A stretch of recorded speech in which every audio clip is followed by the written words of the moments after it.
ואיפה אני רוצה שהרחם תלך? יפה, אחורה.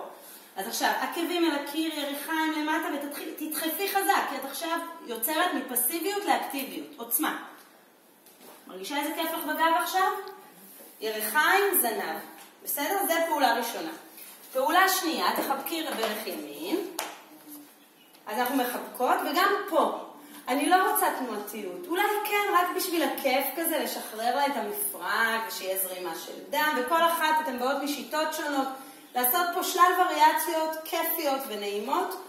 קודם כל ליצור זרימה טובה של דם. אבל העבודה השיקומית שלי, היא צריכה להיות מאוד ישרה ופחות תנועתית אחרי לידה. אז עכשיו תיישרי את רגל ימין שלך למעלה. ופה אנחנו עובדות, לתנוחה הזאת קוראים מי שלא יודעת, סופטה פדלגושטאסנה.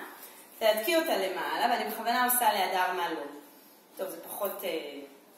אני לא רוצה פה גמישות, ויש לי בשקף תמונה שרואים מתרגלת, זה מביאה את הראש לזה. זה לא הזמן עכשיו.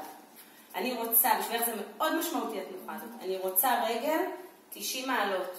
אני שמה לידר פה את היד מתחת לישבן, כי אני רוצה שהיא תלחץ אותי עם הישבן שלה. 90 מעלות, מה קורה לך באגן עכשיו? הרגל, זה הכיוון הזה, הרגל נכנסת למפרק. אם היא בגמישות, הרגל אולי תצא אפילו